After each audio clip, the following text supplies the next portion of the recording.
Hello বন্ধুরা, কেমন আছো সবাই? আশা করি সবাই ভালো আছো। আমার স্ক্রিনে যে প্রোডাক্টটি দেখতে পারছেন এটা প্রোডাক্টটি জিসকা কোম্পানি ফার্মাসিউটিক্যাল এর তৈরি কম্বোজিক। এটার ভিতরে আছে প্যারাসিটামল 500 এবং আইবুপ্রোফেন 200।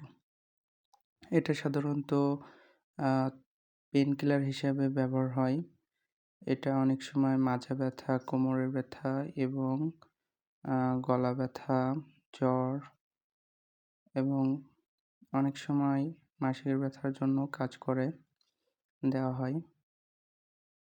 এবং এখানে বাংলাদেশে অনেক ফার্মাসিউটিক্যাল এটা তৈরি করেছে, যেমন স্কয়ার কোম্পানি, এইচ2O নামে পাওয়া যায়।